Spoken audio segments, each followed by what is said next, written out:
The battlefield of the Middle Ages was not only a place of clashing steel and thundering hooves, it was also a slow, invisible execution ground for anyone unlucky enough to be wounded. To modernize, a simple cut may seem trivial, something solved with soap, clean water, and a bandage. But in the medieval world, the smallest break in the skin was like leaving the door open for death itself to step inside. There were no antibiotics, no knowledge of bacteria, not even the understanding that invisible organisms could turn a wound into a festering nightmare. A knight might return from battle with nothing more than a slice along his forearm, yet within days his arm could swell, turn red, and ooze a foul stench that announced decay had already taken hold. In the Middle Ages, a wound was a death sentence. Here, the only danger is missing the subscribe button. Click before it's too late. In many accounts preserved in chronicles of war, soldiers described wounds that appeared harmless at first. A shallow arrow graze across the leg or spear nick across the ribs often seemed manageable. The problem was what came after. Dirt from the battlefield, mixed with manure from horses, fragments of leather, or even rust from a blade, was ground into the open flesh. Once inside, it bred an infection that could transform a proud warrior into a shivering, feverish figure begging for water. Many did not understand why some survived, while others died from what looked like the same injury. To them it was fate, or perhaps God's will, but in reality it was the unseen war waged beneath the skin. The signs were unmistakable when infection began its course.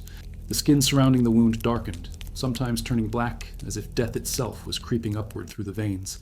Fever rose relentlessly, delirium set in, and the man once capable of wielding a heavy sword could no longer lift his own head. Friends and comrades would watch helplessly as the wound swelled and pus poured from it, knowing well that the smell alone was the scent of a grave already opening.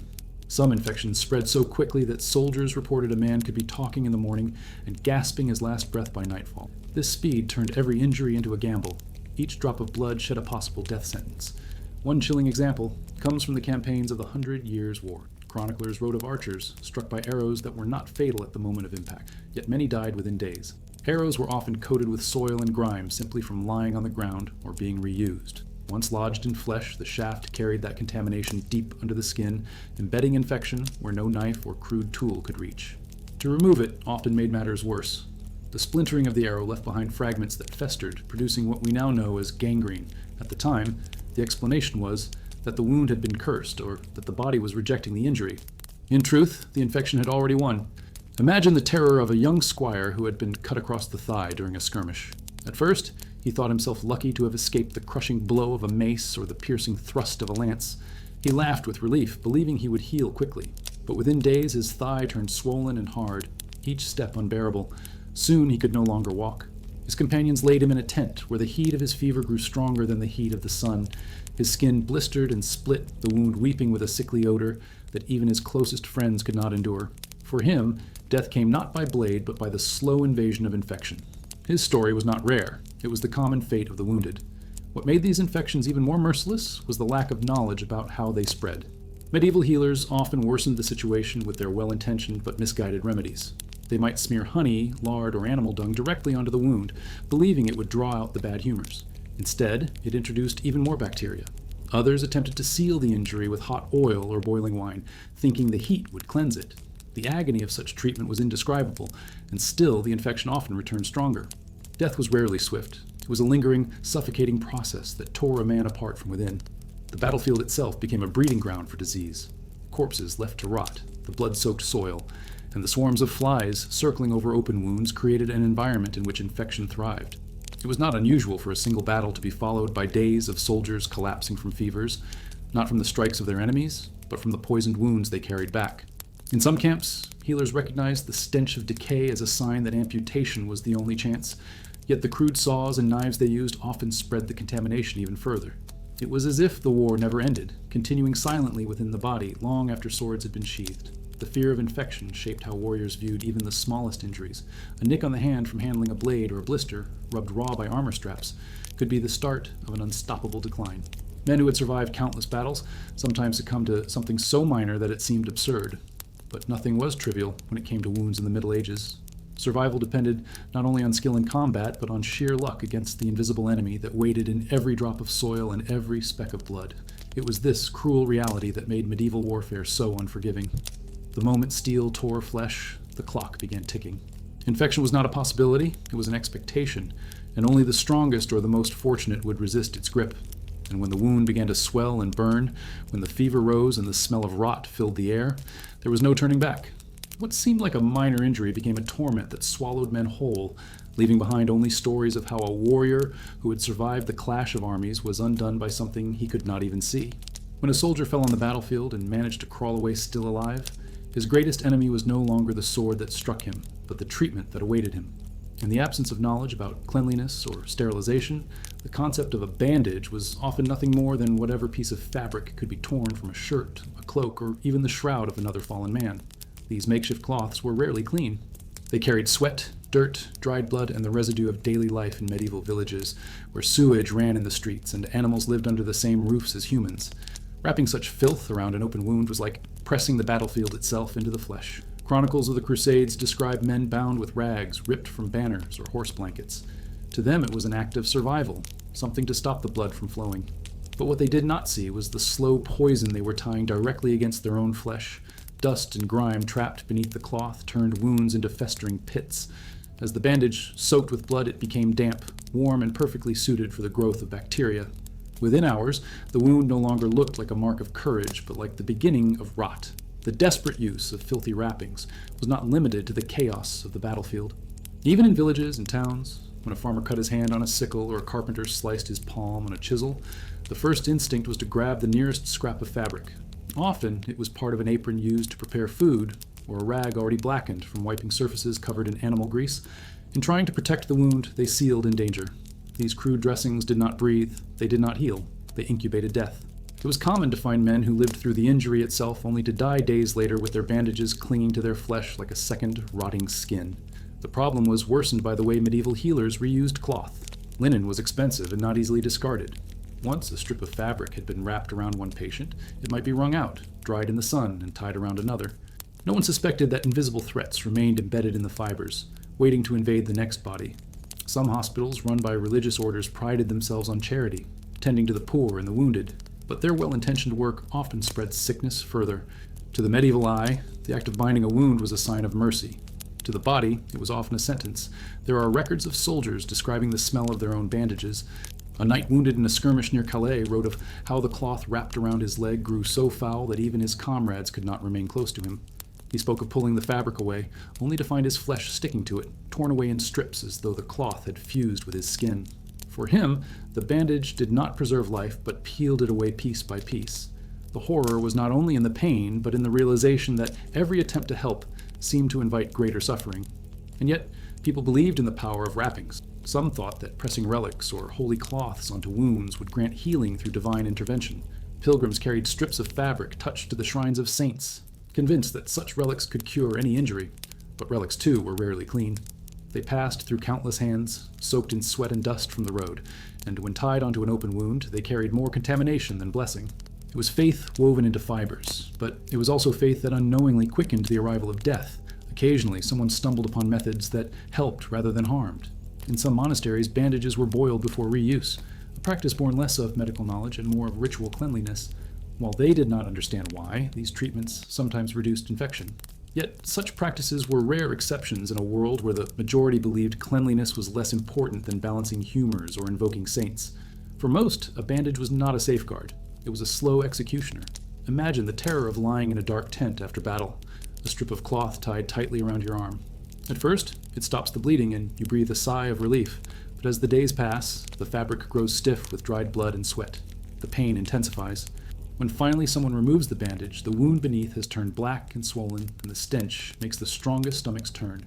What seemed like salvation has become proof that no escape from death was possible. It is in that moment you realize that cloth meant to protect you has become part of your demise. The tragedy of filthy bandages was not only physical, but also psychological. Soldiers who survived battles often dreaded the treatment afterward more than the fighting itself. They knew the sound of tearing cloth did not always mean rescue. Many whispered prayers not for the strength to fight, but for the strength to endure what came after. Those who lived long enough to tell their tales described the horror of seeing comrades lose their limbs, not to swords, but to bandages that sealed their fate. And yet, the use of such cloth continued for centuries, because no one could imagine an alternative. The fabric was all they had, and necessity forced their hands. Each piece of cloth wrapped around a wound was a gamble, a desperate hope that this time it would save instead of destroy. But more often than not, the cloth carried the shadow of death hidden in its folds, waiting to be pressed into the flesh of another victim. There was a moment in medieval warfare that many feared more than the clash of steel on the field itself, the moment when a wound was judged too far gone to save, and the only option left was to cut the limb away. Amputations were not the clean, clinical procedures we think of today. They were brutal acts of desperation, carried out in filthy tents or smoky rooms where screams drowned out prayers and the smell of burning flesh mixed with the iron tang of blood. The decision to amputate was never taken lightly, but once infection or gangrene spread, there was no alternative. A blackened hand, a swollen foot, or a festering leg meant death was already approaching. If the limb could be cut away quickly, there was a slim chance of survival. Slim, but real enough for men to risk it. There was no anesthetic, no gentle fading of consciousness. The patient remained fully awake, fully aware, and fully trapped in the experience. Sometimes they were given a strong drink of mead or wine to dull the senses, and on rare occasions, a cloth soaked in opium or mandrake root was pressed to their lips. But these were feeble shields against the storm of agony that followed. Once the crude saw or knife bit into living flesh, there was no barrier between the man and the rawest pain he had ever known. Witnesses spoke of soldiers biting through their own tongues or breaking teeth against wooden sticks shoved into their mouths to muffle their cries. Some fainted from shock in the first moments, but others endured every grinding pull of the blade, screaming until their voices broke. The tools themselves told their own story of horror. Surgeons used knives meant for butchering animals, saws designed for woodwork, and chisels repurposed from workshops. These instruments were rarely sharpened properly and never sterilized. A saw that had cut through bone 1 hour might be used on another patient the next, with dried blood still clinging to its teeth. Every cut left behind invisible traces of death, and even those who survived the amputation often succumbed later to the infections seeded by the very tools meant to save them. The surgeon's hands were steady, but they carried no guarantee of life, only the faint hope of delaying death. The process was brutally efficient. First, assistants would pin the patient down, often 2 or 3 men holding the thrashing body still. Then, a tourniquet was tightened above the limb, sometimes a belt or rope twisted with a stick until the flesh bulged and turned pale. The surgeon would slice through skin and muscle in swift strokes, exposing the bone. With every layer cut away, the air filled with screams and the metallic stench of blood. When the saw touched bone, its grating rhythm was unforgettable, a sound that haunted the dreams of every man who had ever heard it. Finally, once the limb was removed, the stump was seared with a red-hot iron to stop the bleeding. The smell of burning flesh was overwhelming, clinging to clothes and hair for days. Even if the operation succeeded, survival was uncertain. Many died within hours from blood loss, their hearts giving out before the body could adjust. Others lingered for days, fever burning them alive from within. There are accounts of men watching their comrades undergo amputations, only to collapse themselves at the sight, overwhelmed not by wounds, but by fear. Some soldiers whispered that losing a limb was worse than death, for it meant a lifetime of shame and dependency in a world where strength defined survival. For a knight, whose honor was tied to his sword arm, losing it was a spiritual death as well as a physical one. But there were those rare survivors whose stories spread like legends. Chronicles tell of a knight who lost his leg in battle, endured the amputation, and returned to the field years later mounted on horseback, still leading men into combat. Such stories were retold to inspire courage, though everyone knew they were the exception. For most, the story ended with the stump turning black, pus oozing from the wound, and the slow creep of gangrene undoing all the pain endured. In this way, the amputation was not always a rescue, but often just another stage in a man's suffering. What made the act so terrifying was not only the pain, but the knowledge that nothing about it was certain. Men walked into the surgeon's tent knowing they might not walk out alive. They prayed not just for their souls, but for the strength to endure what was coming. Some begged their comrades to kill them before the saw touched their skin, believing that a quick death was better than hours of agony followed by weeks of torment. Others gritted their teeth, convinced that courage might win them favor in the eyes of God. But courage could not stop infection, and bravery could not bind arteries. The presence of amputation on the battlefield also transformed the morale of armies. Soldiers who watched one of their own undergo the procedure were reminded that their fates could be just as cruel. The sound of the saw became a ghost that followed them into battle, a reminder that a wound was not only pain in the moment, but possibly agony for days, weeks, or even the rest of their lives. It cast a shadow over the promise of glory, turning victory into a hollow word when measured against the suffering that awaited the wounded. The horror of amputations lingered far beyond the battlefield. Families who welcomed their loved ones home were often forced to confront the consequences. A father returned without an arm could no longer farm his fields. A husband missing a leg could not provide for his family. The battlefield's cruelty reached into villages and homes, condemning not only the soldier but his family to hardship. The legacy of these brutal surgeries was not only scars on the body, but despair that spread into the fabric of daily life. And so, the act of cutting away a limb in the Middle Ages was not merely a medical procedure, it was a theater of pain, despair, and fragile hope. For some, it offered a fleeting chance at survival. For others, it was the final chapter of their suffering. The choice to amputate was always a gamble, one played with blunt saws, filthy cloth, and trembling hands. And when the stump was wrapped and the screams faded, there remained another danger waiting, one that was as relentless as the saw itself and far less predictable, the silent enemy of blood loss, which claimed men long after the surgeon's blade was put away. Blood was life, and in the Middle Ages, it was life that drained away faster than anyone could hope to stop. To be struck by sword, spear, or arrow was not only to endure pain, it was to hear the ticking clock of one's own mortality. A man could be strong, young, and determined to fight, but once his lifeblood began to pour from a wound, the outcome was rarely in his hands. The medieval world had no knowledge of transfusion, no understanding of blood groups, and no way to replace what was lost. A deep cut to the thigh or arm, severing an artery, meant death in minutes. Even lesser wounds, if left unchecked, could bleed a man dry slowly, leaving him pale, trembling, and gasping for breath long after the battle had ended. Those who witnessed such deaths described them with words filled with both awe and horror. Chronicles of the Battle of Agincourt tell of soldiers collapsing not from the enemy's sword, but from the steady river of blood running down their legs. Knights who had fought with valor were found slumped against trees, their faces ghostly white, their armor soaked as if they had bathed in crimson. It was not the glory of combat that killed them, but the quiet, unstoppable draining of life that turned even the strongest men into shadows of themselves. The battlefield, littered with groans and screams, also carried the chilling silence of those who had simply bled away.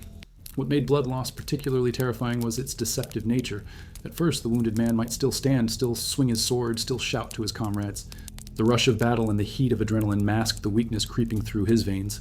But soon, the world began to tilt, sounds muffled and vision clouded with a gray fog.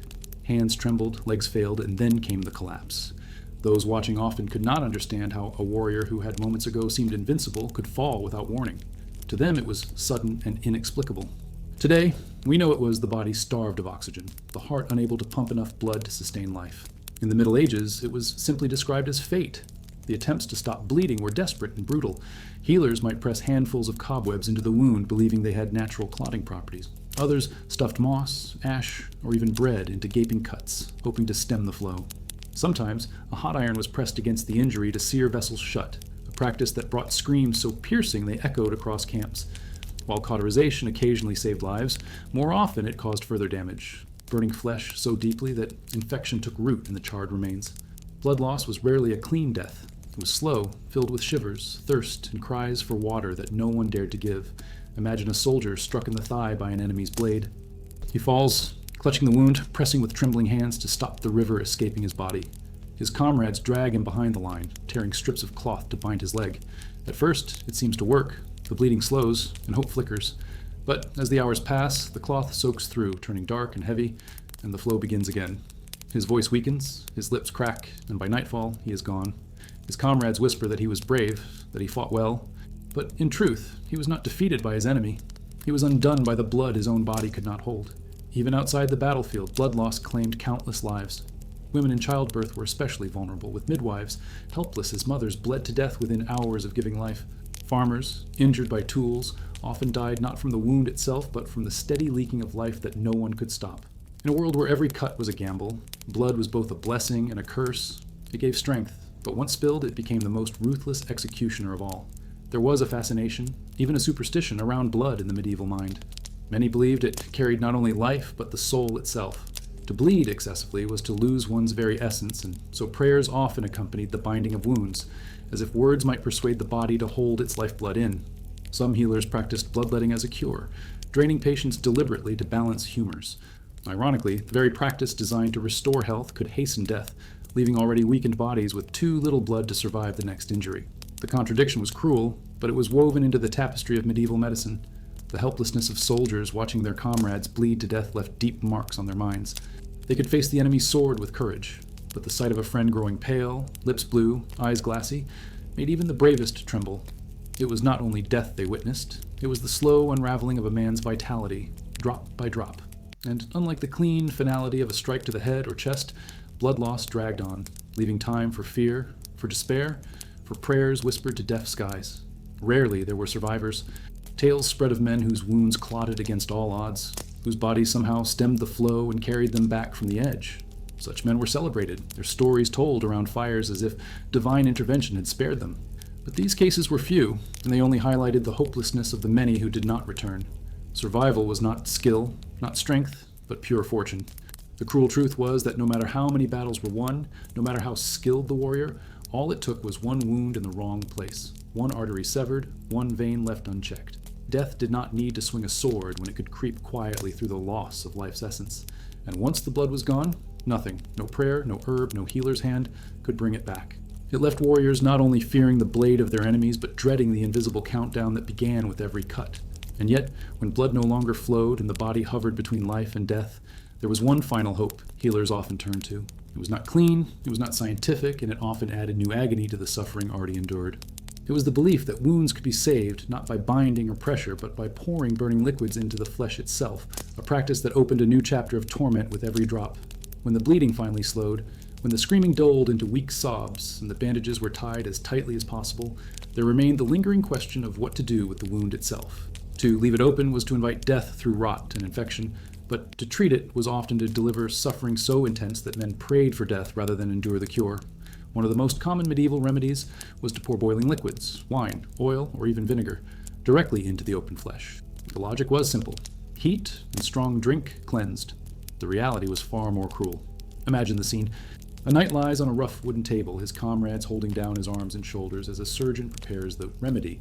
The surgeon lifts a flask of wine, heated until steam curls into the air and tilts it over the gaping wound. The first drops sizzle against torn flesh, and what follows is a scream so piercing it silences the entire camp. The burning liquid runs into every crevice of the injury, searing nerves already raw from steel and blood. The patient thrashes, eyes wide with terror, but the assistants hold him fast, for to let him move would mean the wound could not be filled. The smell is unforgettable, a mixture of iron, charred meat, and sour drink rising together in a suffocating cloud. To those watching, it looks less like healing and more like torture. And yet, there was a strange effectiveness in this brutality. The heat cauterized vessels, slowed the bleeding, and sometimes burned away the worst of the filth. There are records of men who survived such treatment and even returned to battle, scars twisting across their bodies as permanent reminders. But the number who died from shock, fever, or renewed infection was far greater. The line between cure and execution was so thin that many saw little difference. For the patient, survival was not expected. It was a miracle. Wine was not the only liquid used. Olive oil, heated until scalding, was poured into arrow wounds. Vinegar, prized for its sharp sting, was believed to purify corruption. Even mixtures of herbs boiled into bubbling brews found their way into fresh gashes. Soldiers sometimes joked bitterly that the cure hurt more than the injury itself, but the laughter was hollow. They knew the treatment was a gamble, and the pain was not a choice, but a price demanded by the times. For some, the agony was too much. Men fainted and never woke again, their hearts giving out in the middle of the procedure. Others lingered in fevered delirium, bodies trembling as though the fire poured into their wounds still burned within them days later. What made these treatments endure was not cruelty, but desperation. Healers had little else to offer. They saw men die every day from wounds left untreated, their flesh blackened and consumed by rot. Pouring boiling wine was not done to torture, but because sometimes, just sometimes, it worked. A knight who survived would be celebrated, his endurance recounted as proof of his strength. In some cases, the scars themselves were worn with pride, marks of both suffering and survival, though no one could ever forget the pain required to earn them. There are chilling descriptions from the siege of Jerusalem, where chroniclers wrote of soldiers brought into makeshift tents, their arrow wounds filled with boiling vinegar to stop infection. Some staggered out days later, still alive, but others never rose again, their bodies buried in shallow graves near the walls they had fought to breach. To those who lived, the memory of comrades writhing beneath the surgeon's hand remained more haunting than the battle itself. The enemy could be faced with courage, but the healer's flask was a terror few could steel themselves against. And still, there were alternatives that seemed gentler but carried their own dangers. Honey and resin were sometimes applied instead of boiling liquid, sticky substances meant to seal the wound. They offered some relief, but when resources ran low, or when infection already set in, the harsher remedies returned. The clash between pain and hope defined medieval medicine. How much agony could a man endure for the chance, however small, to live another day? The psychological weight of these treatments cannot be underestimated. Soldiers dreaded not only the sword, but the healer. The thought of being carried into the tent, of hearing the bubbling of liquid in a pot, of smelling the sharp scent of wine or oil before it touched the wound, was enough to make grown men weep. Some begged their comrades to end their lives before the surgeon could reach them, choosing a swift death over prolonged torment. Others accepted it silently, whispering prayers to saints whose relics hung above the operating table. Faith was all they had to hold on to, for science had no answers. It was not just the body that was scarred. The memories of boiling cures haunted the minds of survivors long after the wounds closed. Some reported phantom pains, burning sensations in limbs that had healed, as if their flesh remembered the fire. Others carried shame, believing that their screams had revealed weakness, even though every man knew that no one could endure such pain in silence. The battlefield left its mark not only in steel but in fire, and those scars were deeper than any sword cut. And so the ritual of pouring boiling wine or oil into wounds remained part of medieval warfare, a brutal compromise between certain death and unbearable suffering. It stood as a reminder that, in those times, medicine was less about healing and more about fighting death with whatever weapons could be found, even if those weapons inflicted new horrors. The battlefield demanded not only courage, but the willingness to face the healer's fire. Yet even when the wound was sealed, when the boiling liquid had done its work and the patient somehow survived, there remained one final and merciless truth. Healing in the Middle Ages was never guaranteed, for chance ruled more than skill, and survival was less a matter of treatment than of sheer fortune. And in this harsh world, living long enough to see another dawn was less about science and more about luck, as if fate itself tossed dice with every drop of blood spilled. Survival in the medieval world was never a matter of certainty. A man could be armed with the best steel, clad in the finest armor, and trained from childhood to wield sword and shield with unflinching discipline, yet all of it could crumble in an instant with the smallest cut. The truth was harsh. In the face of infection, blood loss, or crude remedies, no amount of preparation could promise life. When every remedy bordered on torture, when every wound risked turning black with rot, survival was not earned by skill or bravery. It was granted only by chance. Those who lived long enough to tell their stories often admitted they did not know why they had survived when others had not. Two men might suffer the same injury, a slash across the arm or a puncture to the leg. One would recover after weeks of fever, weak but alive, while the other would slip into delirium, his wound swelling until it consumed him. Healers explained it as the will of God. Priests pointed to sin or divine punishment, and soldiers muttered about curses or bad luck. But what really decided who walked away and who was buried was a lottery that no man could see or influence. Luck favored one body and abandoned another. Back then, scars made legends. Today, one click on subscribe makes you part of the story. Don't cut yourself out of it. In many chronicles, there are tales of miraculous survival that were celebrated as divine intervention. A knight pierced through the stomach by a spear might stagger back to camp, collapse for days, and somehow regain his strength. His story would spread, a sign of God's hand at work. Yet countless others suffered the same wound and were gone before dawn. These unremarkable deaths were rarely written down, forgotten by history but deeply remembered by the comrades who dug shallow graves by torchlight. For them, it was clear that divine favor did not always shine. It flickered unpredictably, and more often than not, it was absent. Consider the case of wounds treated with the infamous boiling wine or oil.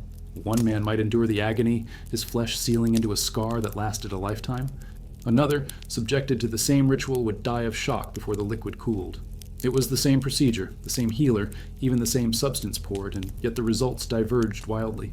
Men began to see these outcomes as a cruel dice game played by fate. They prayed, they bargained, they clung to relics, but in their hearts they knew survival was not in their control. This knowledge spread fear more potent than the enemy's sword, because it meant that no matter how strong or devout, they could still be claimed by death without warning. The fear of infection amplified this sense of helplessness.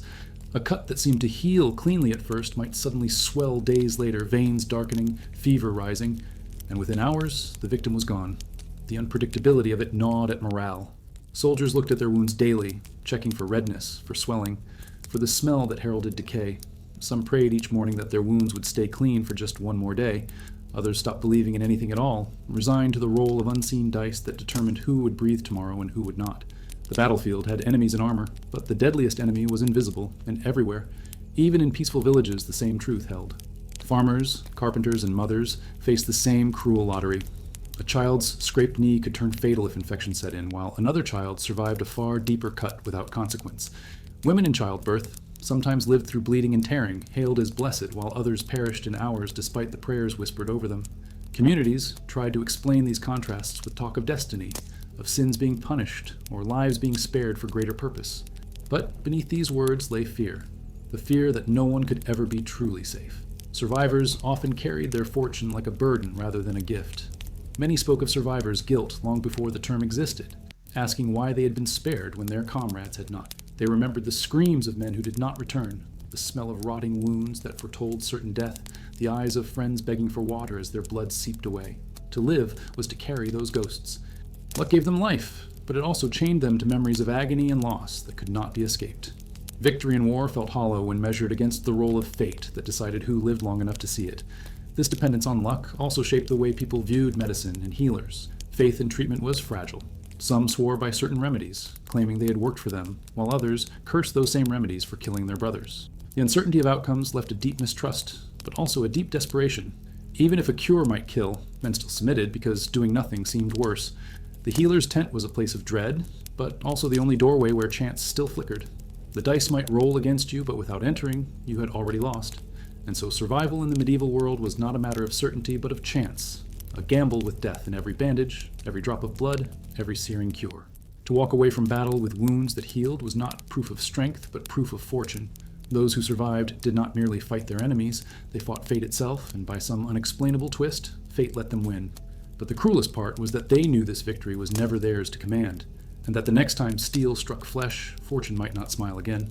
This reality left a shadow over every campfire, every march, every village street.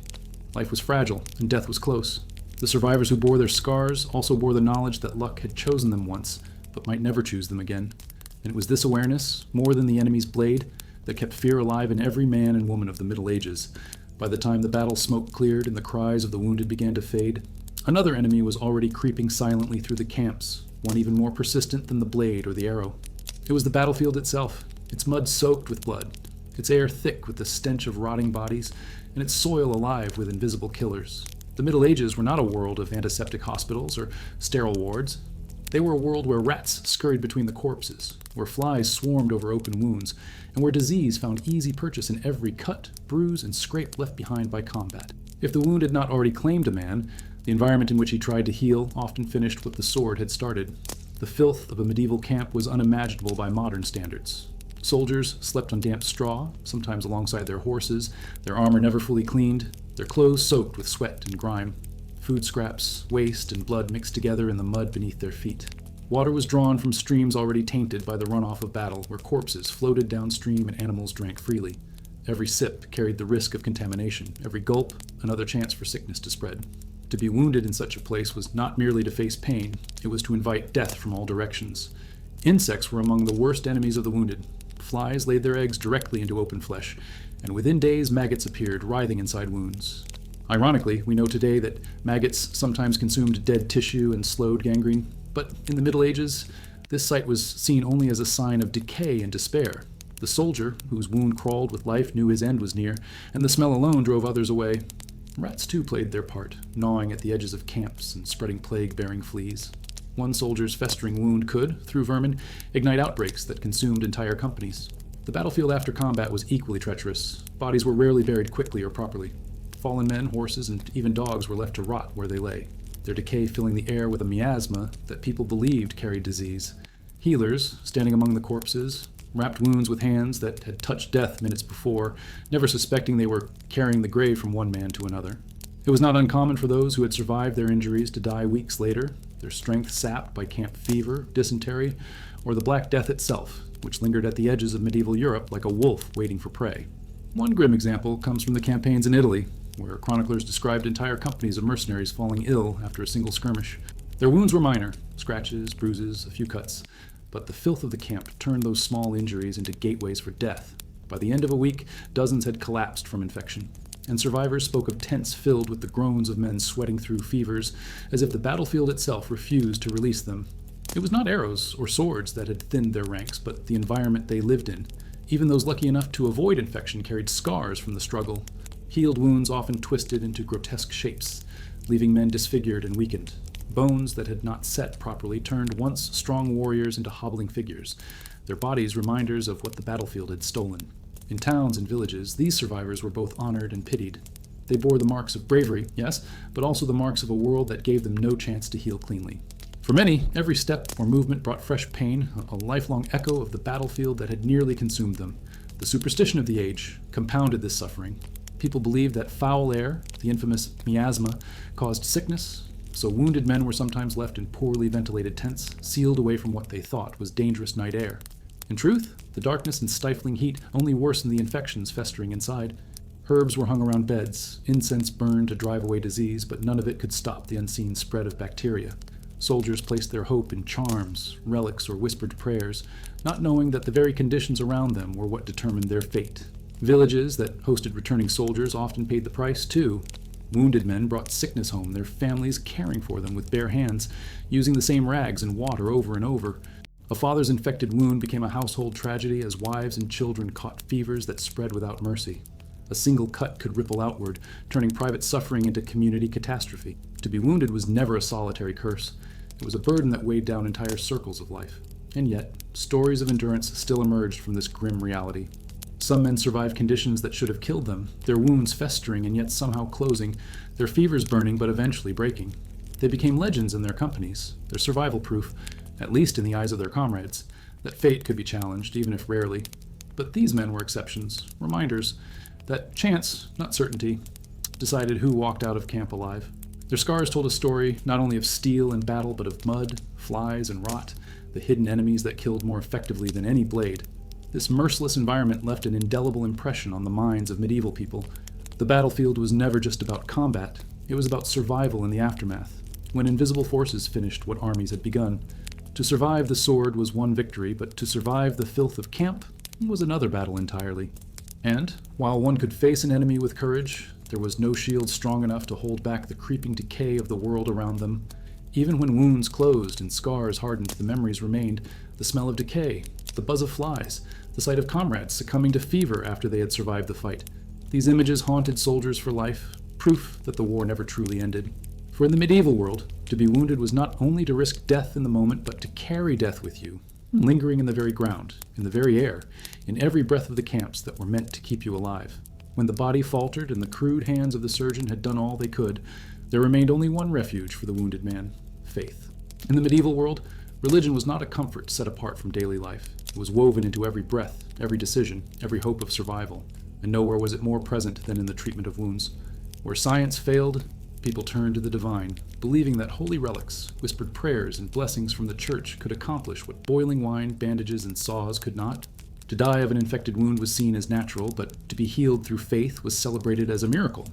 Monasteries often became centers of healing, not because they offered superior medical knowledge, but because they carried the aura of holiness. A wounded soldier might be brought to a monastery not to see a skilled physician, but to be touched by relics of saints. Pieces of bone, splinters of wood said to come from the true cross, or strips of cloth sanctified by holy men were pressed to wounds. The logic was simple. If the saint had once defied death, their essence could defy infection too. The act of binding a festering cut with a strip of fabric that had brushed against a holy shrine was believed to tip the scales between life and death. And if a man survived, the cure was credited not to chance or to the body's resilience, but to divine power. Chroniclers tell us of knights who credited their survival to relics carried into battle. Some wore small reliquaries around their necks, convinced that they shielded not just their souls, but their bodies. One story speaks of a French knight struck in the side by a lance, who lived long enough to crawl back to his camp. He attributed his survival not to the hasty bandages tied around him, but to the fragment of St. Sebastian's bone he had carried on his chest. Whether coincidence or not, such stories spread quickly, and belief in the healing power of relics only deepened. But faith was not limited to objects. Rituals and prayers filled the space that medicine could not. Priests were summoned to the tents of the wounded to anoint them with holy oil, invoking God's mercy on their broken bodies. Psalms were chanted, rosaries recited, and incense burned, not just to bring comfort, but to drive away the miasmas people believed caused sickness. Men believed that sin could fester in wounds just as bacteria did, and so confession was often sought alongside treatment. To heal the body, one must first cleanse the soul. This intertwining of the physical and spiritual turned every wound into both a medical and a moral crisis. Superstition thrived in the absence of knowledge. Some believed that placing relics in water and drinking it could cure fevers brought on by infection. Others thought certain saints specialized in healing particular injuries: St. Roche for plague, St. Apollonia for pain, St. Blaise for throats cut in battle. Pilgrimages were undertaken by those who could still walk, limping to shrines where miracles were said to occur. Those who could not travel sent loved ones with offerings, hoping that prayers made far away could still heal the body lying fevered at home. Every healed scar became a testimony to divine intervention, every survivor a living sermon. Yet not all prayers were answered, and the silence of heaven could be devastating. When a comrade died, despite days of chanting and offerings, soldiers whispered of unconfessed sins or curses that could not be lifted. Families grieved, not only for the loss of life, but for the terrifying idea that their loved one had not been found worthy of God's mercy. In this way, wounds became spiritual reckonings. A festering cut was not just the work of dirt or steel, but a battlefield between divine will and human frailty. For many, death was not merely physical defeat, but a sign of rejection by the heavens. There were moments, however, when faith gave strength even if it did not heal. A man writhing in pain could cling to the touch of a priest's hand, to the sound of prayers echoing through his tent, to the belief that his suffering had meaning beyond the flesh. In a time when pain was constant and death was near, faith offered a kind of medicine that could not cure the body but could steady the soul. And that mattered, because despair killed as surely as fever. A soldier who believed God still watched him might hold on a little longer, and sometimes that sliver of endurance made the difference between death and survival. But faith was also a weapon wielded by leaders. Commanders encouraged belief in relics and blessings, knowing it kept morale alive. If soldiers thought their wounds could be healed by divine favor, they fought with greater courage. Armies marched not only under banners of kings, but under relics of saints, convinced that holy presence itself would shield them from harm. And when wounds were suffered despite these protections, it only deepened the mystery of fate, reminding men that God's choices were beyond their understanding. Still, faith was not free of contradiction. The same church that offered relics and blessings also taught that suffering could purify the soul. Some saw festering wounds not as tragedies, but as holy trials, pains endured for eternal reward. To suffer and survive was a gift, but to suffer and die could also be seen as a blessing if it led to salvation. This mindset blurred the line between healing and surrender. The wound itself became a spiritual teacher, a punishment, or a pathway to grace. And yet, for all the prayers whispered in smoke-filled tents, for all the relics pressed against broken bodies, survival remained as unpredictable as ever. Men who prayed fervently often died, while those who cursed their fate sometimes lived. The unpredictability of wounds and healing only deepened the mystery of God's will in the minds of medieval people. Faith was not about certainty, it was about hope. And hope was sometimes the only thing left to cling to when the body had nothing more to give. This reliance on divine aid filled the void left by medicine, but it also planted seeds of fear. If God could heal, he could also withhold. If relics could save, they could also fail.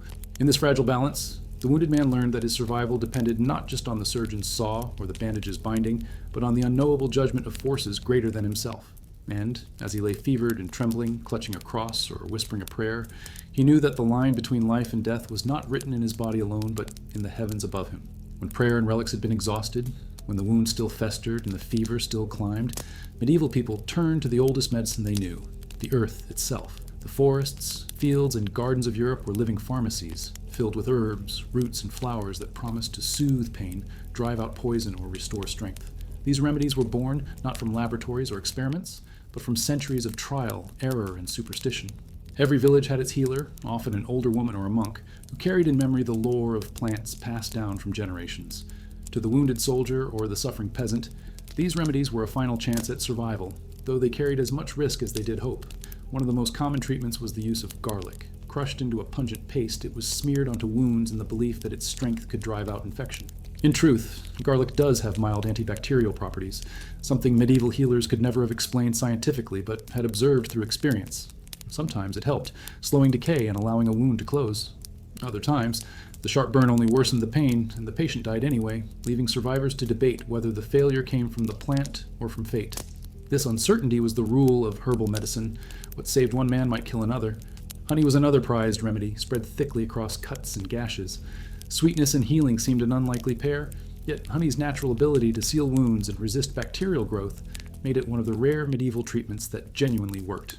Soldiers and villagers alike swore by it, and jars of honey were as valuable as wine in some places. But access was limited, and often what was passed off as honey was adulterated with water or sugar, stripping it of its power.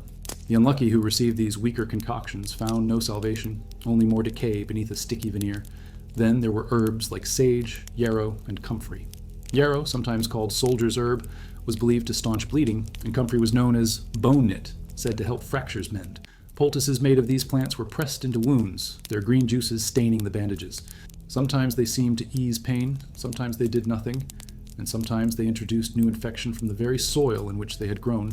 Still, the sight of green herbs against torn flesh gave people hope, and hope was itself a medicine of sorts, even when the plants did not deliver. More exotic remedies came from superstition rather than observation. Powdered toad, ashes of burnt feathers, or the fat of animals were sometimes mixed into salves and applied to injuries. Some believed these carried magical properties, capable of warding off evil spirits that lurked in festering wounds. Such practices blurred the line between medicine and ritual. between science and sorcery. To the modern eye, they seem grotesque, but to the medieval mind, they were acts of desperation. And desperation was the thread that bound all of medieval medicine together. Not all remedies were applied to the body. Many were ingested, brewed into bitter teas or thick pastes meant to cleanse from within. Willow bark, for instance, contained the precursor to what we now know as aspirin, and drinking its decoction sometimes dulled fever and eased pain. Yet alongside it, far more dangerous brews circulated, mixtures laced with henbane, mandrake, or hemlock. These plants carried poisons powerful enough to still pain, but also strong enough to still the heart. Dosing was a mystery, and what soothed one man plunged another into delirium or death. Healers worked by instinct, and their hands trembled with the knowledge that they might be administering salvation or poison with every cup. The image of a medieval healer crouched over a wounded soldier captures the essence of this uncertainty. She gathers herbs from a satchel, mashes them with a stone, mixes them with wine or water, and presses the paste against the gash. The patient moans, the wound smokes with heat, and for a moment all watch in silence to see if the bleeding stops. Hours later, the soldier either sits up, pale but breathing, or lies still as death. The difference between life and death rests not on knowledge, but on the mystery of how the body responds, and on the fragile hope that the earth has offered its blessing this time. Herbal remedies carried cultural weight as well. In villages, healers who succeeded too often were sometimes accused of witchcraft, their skill seen as unnatural. In monasteries, monks cataloged plants and herbals, manuscripts filled with drawings and notes, trying to preserve knowledge for those who came after. Yet even these books contained as much superstition as science, recommending plants based on their shape or color as signs of their purpose, a doctrine known as the doctrine of signatures. A plant with red sap was thought to heal blood. A plant shaped like a liver was believed to cure liver ailments. The field of healing was as much guesswork as observation, guided by symbols and faith more than by understanding. What made herbal medicine endure was not its reliability, but its accessibility. In a world where a surgeon's saw could kill as often as it saved, where boiling wine meant screams and scars, the gentle promise of leaves and roots seemed kinder. Even if the remedies failed, they carried with them the comfort of tradition, the sense that nature itself was offering a hand. For many, to die under the scent of sage or lavender was preferable to dying under the reek of charred flesh. The plants of the earth offered not only medicine, but dignity. Yet, as with every other aspect of medieval healing, herbal remedies could not change the ultimate truth. Survival was unpredictable, and nature's gifts were as fickle as fate itself. To some, they brought relief and recovery. To others, they brought delirium and death. The forest was a pharmacy, but it was also a place of poison. To drink from its leaves was always to gamble, and the gamble did not always end in mercy. Still, these remedies held another quieter consequence. They kept alive the belief that humanity was not entirely abandoned in its suffering, that the earth itself, through its roots and blossoms, might share in the struggle against decay. And though many died with herbs pressed into their wounds, enough survived to keep the faith alive, to tell stories of miraculous healings and to pass on recipes of leaves and flowers to the next generation. But when the last herb had been applied, when every prayer had been whispered, and when the bleeding had finally slowed or the fever had burned away, there remained one unshakable truth. Survival did not rest solely in the healer's hand or in the earth's bounty. It rested in the body itself, in its strength or weakness, its resilience or surrender. And this truth led men to speak of survival not as healing, but as something far more elusive, a miracle of fortune that could vanish with the turning of the wind. The rare man who survived the wound, the fever, the saw, and the boiling wine did not simply return to life as it had been before. Survival in the Middle Ages was never clean. It left scars that twisted the flesh, disabilities that lingered for decades, and a shadow of suffering that stretched far beyond the battlefield. To survive a wound was to begin a new kind of war, one fought not with swords or shields, but with the daily reality of a body that would never again be whole.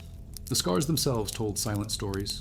Some were grotesque, raised ridges of flesh that bulged across arms or faces, reminders of the heated irons pressed against wounds. Others were sunken pits, where infection had eaten muscle away, leaving deep hollows in the skin. Survivors sometimes displayed these scars proudly, proof of bravery and endurance, while others covered them in shame, knowing that people would stare or whisper. A knight might remove his armor at a feast, only to reveal a body marked not by the glory of war, but by the disfigurement of survival. Those marks did not fade with time. They became permanent companions, reminders that survival was never victory, only a fragile truce with death. For those who lost limbs, the struggle was even harsher. Amputees faced a world with no prosthetics, beyond crude wooden legs or hooks strapped to stumps. A farmer missing an arm could no longer plow the fields. A soldier missing a leg could no longer march. For a knight, whose honor depended on his ability to fight, the loss of a sword arm was not only physical ruin, but social ruin as well. Many became dependent on family or charity, their once proud status reduced to begging or relying on the alms of the church. In a society where strength was tied to worth, the wounded survivor often found himself on the margins. There are accounts of soldiers returning home to find their families burdened rather than relieved. A husband who could no longer work meant fewer crops harvested, less money earned, more mouths left unfed. Some were abandoned, not out of cruelty, but out of necessity, as families could not sustain the cost of caring for someone permanently broken. Others were sent to monasteries, where their care became part of the church's duty, though often they lived their remaining years in quiet isolation, haunted by memories of the pain they had endured. Survival, in many cases, was a sentence of hardship rather than a blessing. Yet some found new paths carved out of misfortune. A few amputees became storytellers, traveling from town to town, recounting their battles and their wounds as proof of their authority. Their scars became their livelihood, their suffering transformed into spectacle. Others entered the service of nobles as advisors or trainers, teaching younger men the ways of combat even if they could no longer fight themselves. But these were rare exceptions. For most, survival was a descent into obscurity, their bodies constant reminders of the cruelty of fate. The psychological toll was as heavy as the physical one. Survivors described nightmares filled with the sound of saws against bone, the screams of comrades under the healer's hand, the stink of festering wounds that had once filled their tents. What we would now call trauma was then seen as melancholy or madness. Men withdrew into silence, unable to speak of what they had endured, or else turned to drink in an attempt to drown memories that clung tighter than scars. The battlefield had ended, but in their minds the war raged on, with no cure, no priest, no herb strong enough to drive it away. Communities, too, bore the mark of wounded survivors. Villages filled with men who limped or carried twisted arms. Towns where beggars showed their amputated stumps as proof of their suffering. Castles where knights, once fierce in battle, now moved with halting steps. These images shaped the medieval imagination, feeding stories and songs of valor tinged with tragedy. A man who survived wounds was at once honored and pitied, celebrated as brave, yet seen as cursed by the gods of war. His presence reminded everyone of the thin line between life and death, a line no prayer or sword could control. And still, amidst the ruin, there was admiration. Chroniclers praised men who lived on despite crippling wounds, calling them chosen, even touched by divine resilience. Ballads spoke of warriors scarred but unbroken, their survival proof that courage could defy the odds. These tales inspired others to face battle, though they rarely told the whole truth, that survival meant years of pain, dependency, and struggle far from the glory of the battlefield. The stories polished suffering into legend, but the men themselves bore its raw weight every day. Survival used to be pure luck. Now, staying updated just takes a click on subscribe, easier than escaping medieval gangrene. The contrast between legend and reality was sharpest in the small details of daily life. A survivor with a missing hand had to relearn how to eat, to dress, to perform the simplest tasks. A man with deep chest scars wheezed with every breath, his lungs forever weakened by the spear that had pierced him. A wounded leg left another hobbling through mud, while his younger comrades marched on. These were the quiet torments that history rarely recorded, but which defined the lives of survivors far more than the battles they had fought. Each day became its own test, each night its own reminder. Yet perhaps the cruelest truth was that survival did not always last long. Many who limped away from war eventually died years later from the same wounds that had spared them initially. A scarred stump that never fully healed reopened one winter and became infected again. A cracked rib left a lung weakened, ready to collapse under illness. A festering scar beneath the skin carried silent poison that no healer could see until it was too late. To survive a wound was not to escape death, but merely to delay its hand. And the survivors knew it, carrying the awareness that their bodies remained fragile battlegrounds, even as time marched on. This fragile existence created a new kind of fear, the fear of living long enough to suffer. For some, death on the battlefield seemed kinder than survival off it. A clean strike that ended life instantly was, in the eyes of many, a gift compared to the long years of weakness, poverty, and memory that awaited those who lived. And yet, men still fought, still risked the blade, still sought honor, knowing that even survival might be worse than death. Such was the paradox of medieval life, that to fight was to face not just the enemy, but the certainty of wounds, and to survive those wounds was to face another, harsher battle every day afterward. And, in the midst of this harsh reality, one final truth remained. Whether one died quickly on the field or lived long enough to carry scars for decades, the medieval world offered no guarantees, no protection, and no certainty. To survive was to exist in a liminal space between life and death, always aware that fortune had spared you once but might not spare you again. And this awareness colored every choice, every step, every whispered prayer at night. as men wondered whether they had truly survived, or whether they were simply living on borrowed time. Scars in the medieval world were not simply remnants of survival.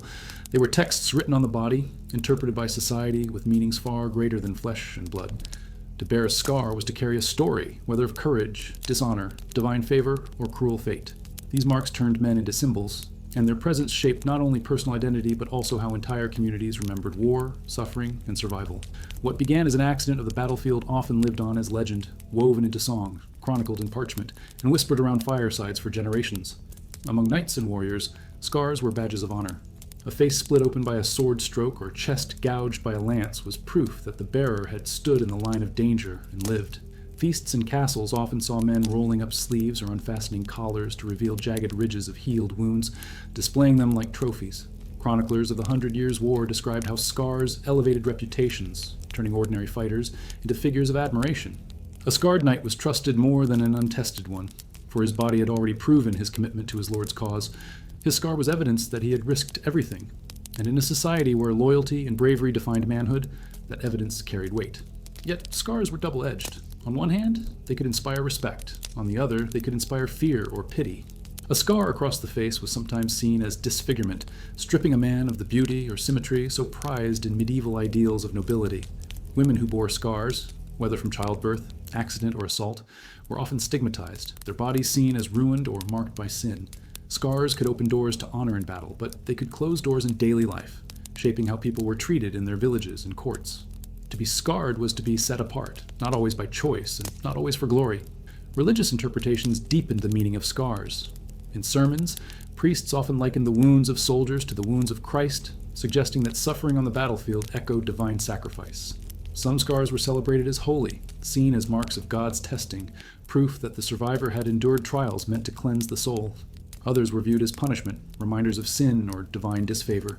This ambiguity made scars powerful but unstable symbols.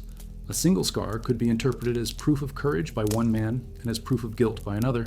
Survivors lived under this shifting lens, never knowing how their wounds would be judged. Stories spread quickly, transforming scars into legends.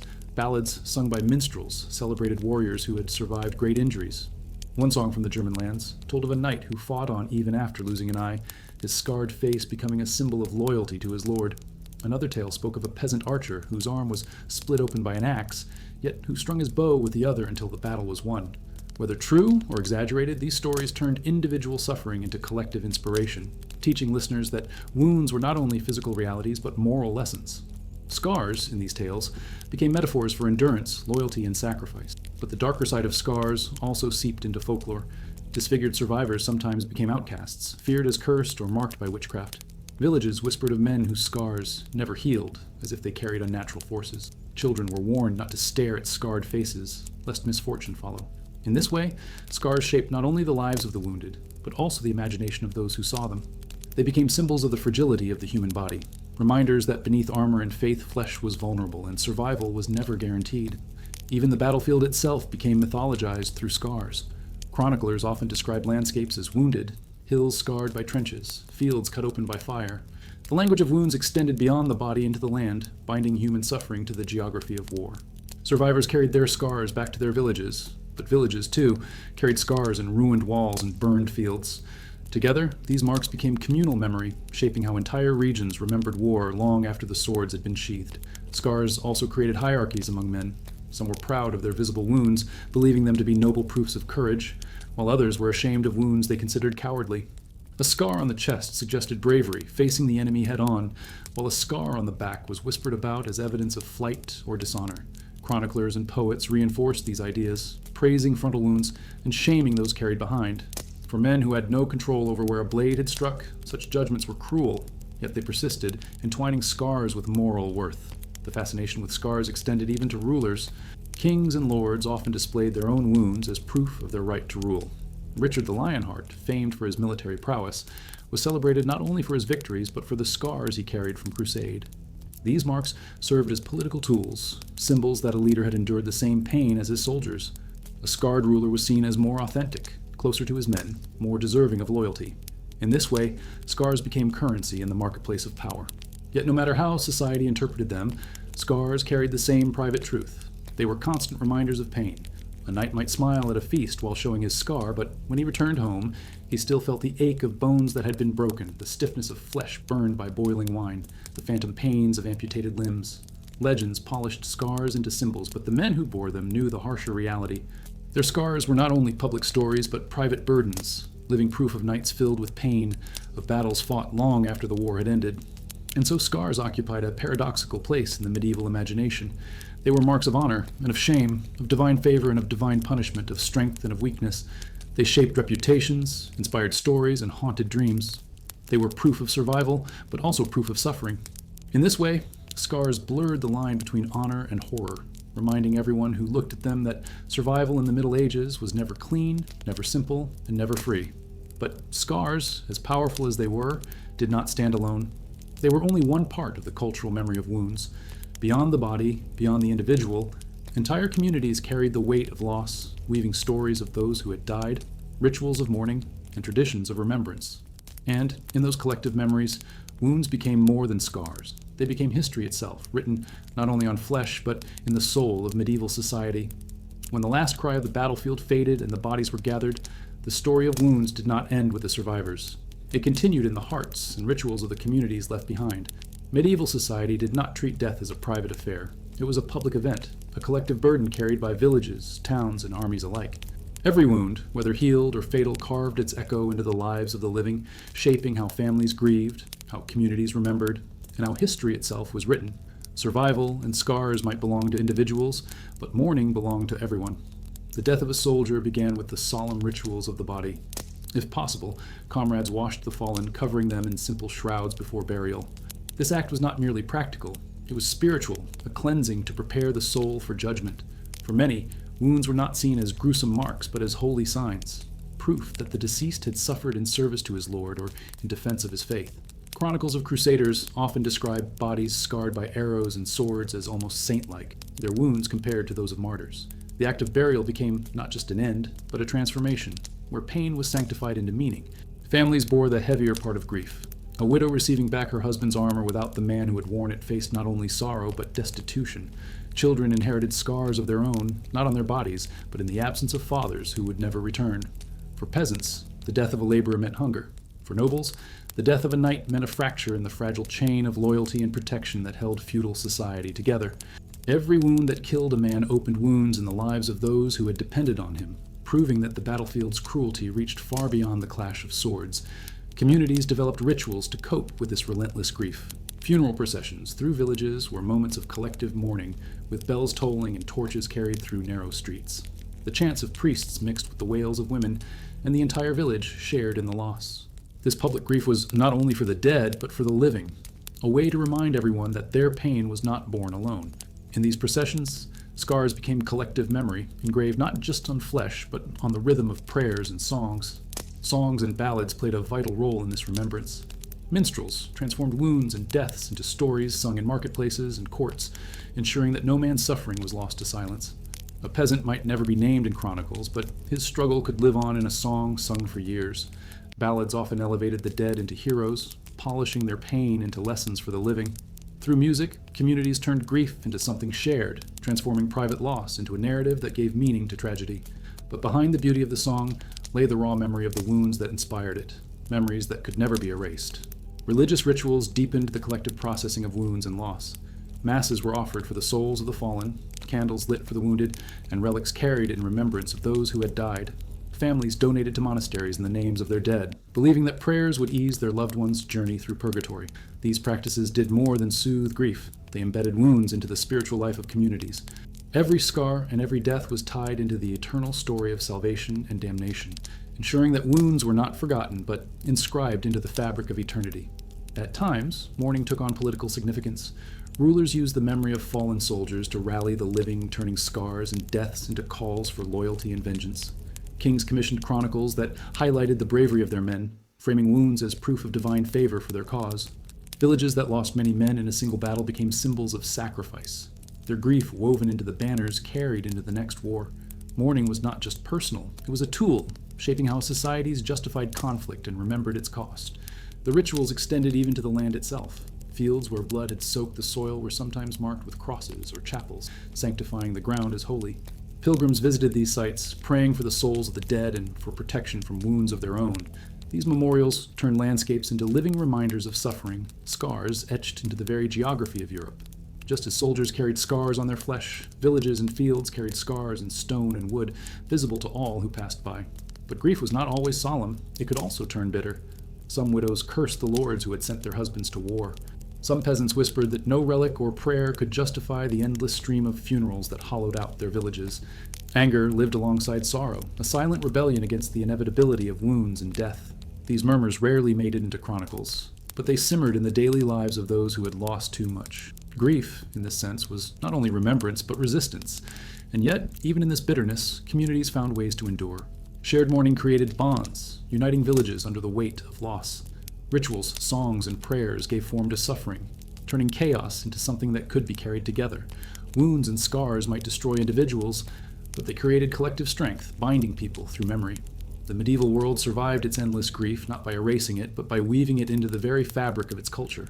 But if mourning was the way communities processed wounds, it was also the way they taught future generations. Children grew up hearing stories of their father's scars, mother's tears, and priests' prayers. Grief became instruction, scars became lessons, and loss became legacy. The medieval world ensured that wounds never disappeared into silence. They became part of how society remembered itself. And from this collective memory rose one last haunting truth, that the wounds of the Middle Ages were never truly healed. They lived on in songs, in rituals, in stories told by firelight, shaping how people understood war, suffering, and survival. The dead were buried, but their wounds walked on in the hearts of the living. And in this way, the medieval world carried its pain forward, always waiting for the next battle, the next scar, the next chapter of grief to be written. In the medieval world, death was not a distant shadow, but a constant presence, hovering over every battlefield, every village, every sickbed. Wounds, scars, and the endless rituals of mourning shaped how people thought about life's end, turning death into something both feared and embraced, both dreaded and sanctified. Unlike today, where death is often hidden away in hospitals, medieval society lived alongside it openly.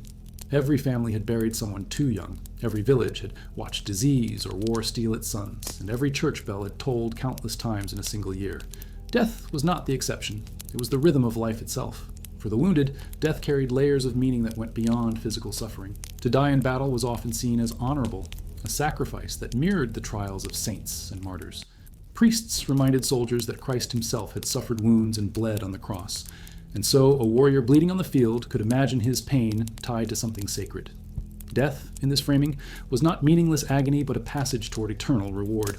Chronicles describe knights whispering prayers as they bled out, asking not for healing but for salvation. To die with a priest's blessing was considered a triumph, even if the body was broken and abandoned on the field. Yet, beneath this idealized vision there was fear, raw and overwhelming. The fear of dying without confession haunted every soldier and peasant alike.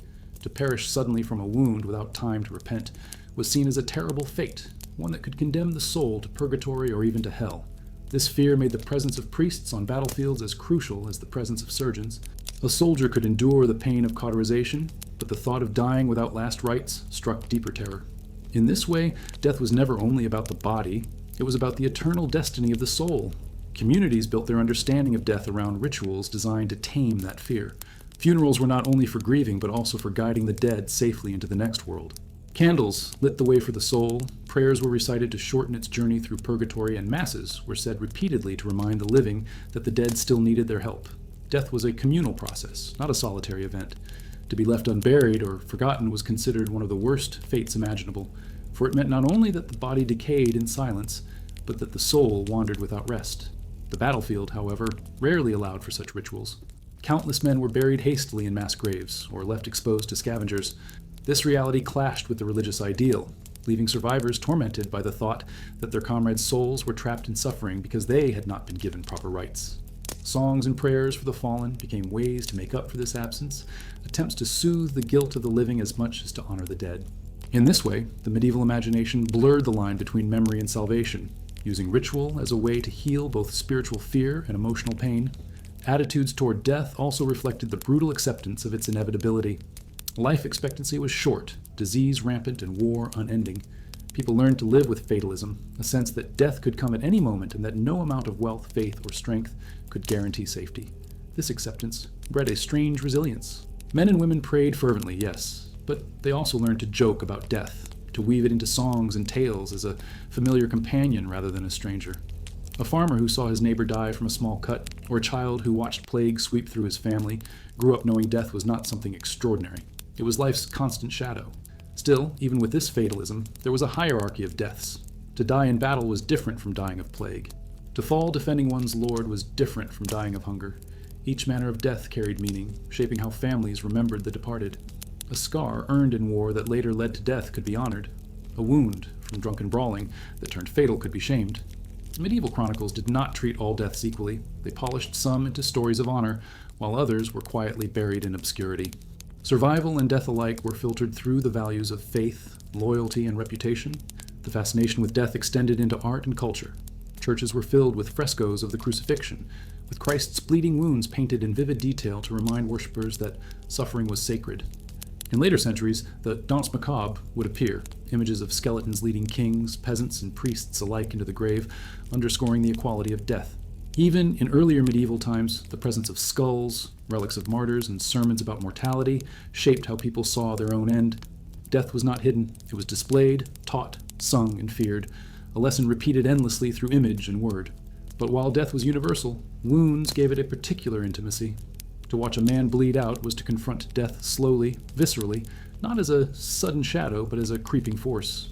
Survivors carried these images, and they shaped how death was imagined. It was not an abstraction, but a memory of screams, the smell of blood, the sight of life draining away. Death was not a distant theological idea. It was what they had seen on the battlefield, in the hut, in the plague-ridden street. This closeness made it more terrifying, but it also made it more real, more woven into daily existence. And still, in the face of all this, hope remained. People clung to the belief that death was not the end, but a passage. Scars, wounds, and rituals all pointed toward the idea that suffering had meaning, that pain could be redeemed, that the grave was not the final word. Without this hope, the relentless presence of death would have been unbearable. Faith gave death a narrative, turning horror into story, fear into prayer, and loss into memory. Yet this balance between fear and hope, between fatalism and faith, was fragile. The same wounds that led men to pray could also lead them to despair. The same funerals that brought communities together could also remind them that their turn was inevitable. And as survivors limped forward, scarred and broken, they carried the knowledge that death had not claimed them yet, but it waited patiently, always near, always ready, always certain. Life in the Middle Ages was lived under the shadow of wounds, scars, and death. These were not occasional interruptions to existence. They were central to how people understood their place in the world. The battlefield was only one stage of suffering. Villages, homes, even monasteries carried the echoes of pain. To be alive was to carry the knowledge that the body was fragile, the soul was constantly tested, and fate ruled with an unpredictable hand. Out of this relentless confrontation with suffering grew a worldview that combined resilience, fear, and a deep resignation to the inevitability of pain. Survival was not seen as triumph, but as endurance, a fragile continuation in a world where suffering defined the very meaning of existence. At the heart of this worldview was the belief that pain itself was a teacher. Priests preached that wounds purified the soul, stripping away sin through suffering.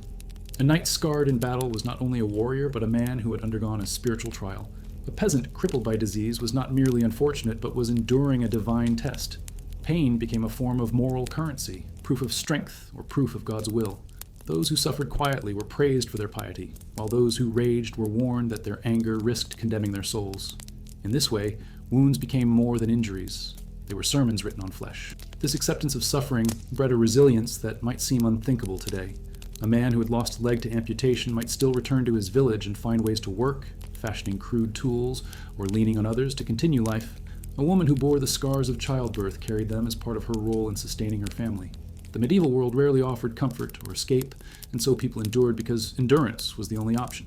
Chroniclers often marveled at the ability of survivors to carry on, though what they described as bravery was, in truth, necessity.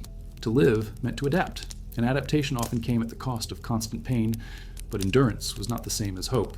Fatalism colored every thought.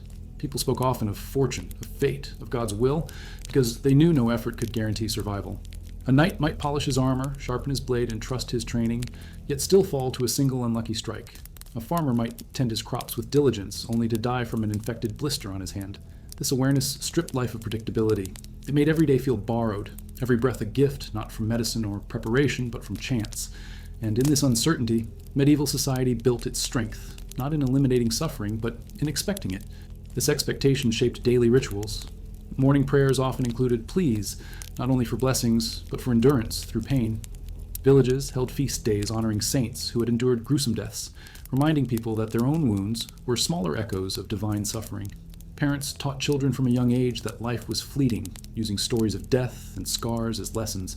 In a culture where mortality was unavoidable, preparation for death became a way of life. What might seem morbid today was then simply practical. To live fully was to accept death as near, to carry its weight in every decision. Scars and survival became intertwined with identity. A scarred soldier was not merely a man who had lived through battle, but a man whose entire being was reshaped by the experience. Communities recognized this, often turning survivors into living symbols. They embodied both the cruelty of fate and the resilience required to endure it. Songs and ballads polished their stories, but behind the polished words lay the harsher truth, that survival was not glorious, but grim. The medieval imagination held onto these contradictions, celebrating scars while simultaneously fearing the suffering they represented.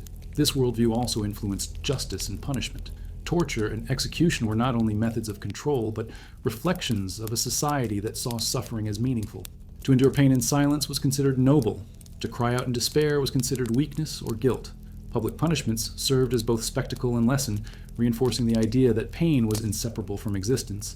The wounded body was a text everyone could read, and society interpreted it through the lens of morality, faith, and fate. Even joy was shaped by this constant presence of pain. Festivals and gatherings were not escapes from suffering, but momentary respites, celebrated all the more intensely because everyone knew how fragile life was. Music, dance, and laughter carried an undercurrent of defiance, a way of saying, we suffer, but we still live. Scarred survivors at these feasts embodied this defiance, drinking, singing, and telling stories, not because their pain had ended, but because it had not defeated them. Medieval joy was never free from sorrow. It was sharpened by it, made urgent by the knowledge that tomorrow might bring another wound, another funeral, another scar.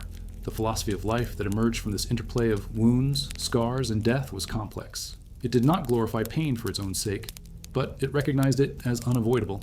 It did not deny fear, but it insisted on endurance. It did not guarantee salvation, but it offered meaning. People lived in a world where they could not control their bodies, but they could control how they interpreted their suffering. That interpretation gave them the strength to wake each morning, to march into battle, to plant fields, to raise children, even knowing how fragile it all was. And yet, within this framework of endurance and fatalism, there was always a lingering question. Had pain truly been given meaning, or was it simply endured because there was no choice? Survivors who carried scars for decades sometimes wondered whether their suffering had brought wisdom, or whether it had been nothing more than cruelty disguised as lesson. Communities that buried their sons year after year prayed that their grief built spiritual strength, but in the silence of night, doubts gnawed. The tension between faith and futility never disappeared. It defined the medieval experience itself. To live was to endure suffering and to constantly search for meaning within it, whether or not meaning could ever be found. This tension set the stage for the final reality of wounds in the Middle Ages.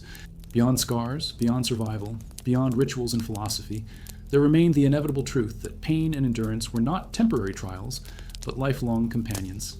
And in this awareness, medieval people found their identity, an identity carved by wounds, carried through scars, and remembered in death. The story of wounds in the Middle Ages is not just the tale of battlefield agony or the desperate measures of crude medicine. It is the story of how an entire civilization came to understand itself through pain, survival, and mortality. Every scar, every scream, every grave dug hurriedly in the mud was part of a larger narrative that shaped medieval thought.